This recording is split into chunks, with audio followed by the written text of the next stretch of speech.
नमस्कार. आजच्या या विशेष सविस्तर विश्लेषणात सर्वांचं स्वागत आहे. ग्रीन रुद्राक्ष चॅरिटेबल ट्रस्टच्या या जनसामान्यांसाठी असलेल्या विशेष जनजागृती मोहिमेत आज आपण एका अत्यंत महत्त्वाच्या विषयावर बोलणार आहोत. तो विषय म्हणजे आपल्या इमारतींचा पुनर्विकास आणि त्यामागे असलेलं FSI आणि TDRचं गुंतागुंतीचं गणित.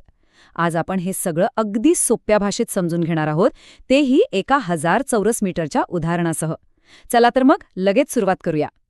आजच्या या माहिती सत्राची रूपरेषा अगदी थोडक्यात पाहायची झाली तर आपण सुरुवातीला बघणार आहोत की सोसायटीच्या इमारतींचा पुनर्विकास का करावा लागतो.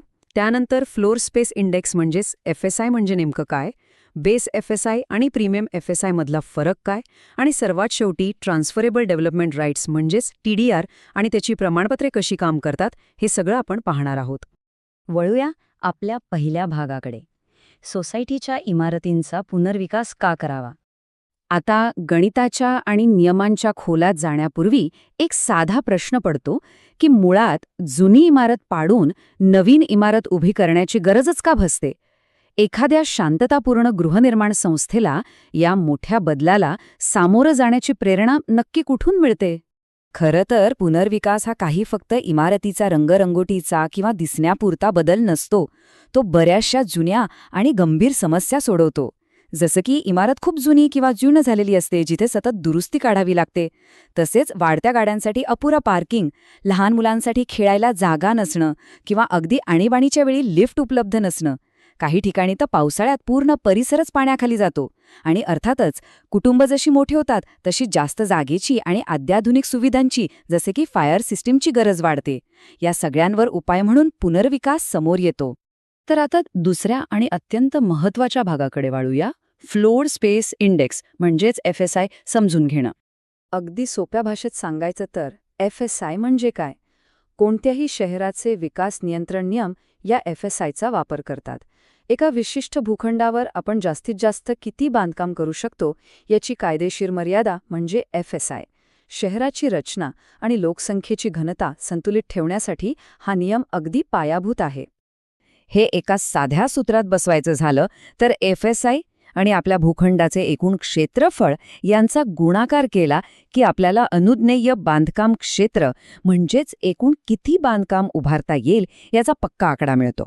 हे अगदी एखाद्या ब्लूप्रिंटसारखं काम करतं. ग्रीन रुद्राक्ष चॅरिटेबल ट्रस्टच्या या मोहिमेतील एका साध्या उदाहरणातून हे प्रत्यक्ष समजून घेऊया. समजा आपला एखादा भूखंड 1000 चौरस मीटरचा आहे आणि त्या जागेवर समजा 1चा FSI लागू आहे. तर मगाशी पाहिल्याप्रमाणे 1000 गुणिले 1 म्हणजेच त्या जागेवर आपण बरोबर 1000 चौरस मीटरचं बांधकाम करू शकतो. अगदी साधं गणित आहे. आता हा FSI समजला असेल तर तिसरा भाग पाहूया, तो म्हणजे बेस FSI विरुद्ध प्रीमियम FSI. आता ह्यातला फरक समजून घेणं खूप गरजेचं आहे. बेस FSI हा आपला मूळ हक्क असतो जो सक्षम प्राधिकरणाकडून कोणत्याही अतिरिक्त शुल्काशिवाय आपल्याला मिळतो. पण जर आपल्याला त्याहून अधिक बांधकाम करायचं असेल तर आपल्याला प्रीमियम FSI किंवा ज्याला चार्जेबल FSI म्हणतात त्याची मदत घ्यावी लागते. हा प्रीमियम FSI म्हणजे एक प्रकारचा अपग्रेड असतो जो महानगरपालिका किंवा प्राधिकरणाला अतिरिक्त शुल्क भरून कायदेशीररित्या विकत घेता येतो. आणि म्हणूनच जेव्हा आपण हे दोन्ही घटक म्हणजे बेस FSI आणि प्रीमियम FSI एकत्र जोडतो तेव्हा आपल्याला मिळतो तो कमाल अनुज्ञेय FSI.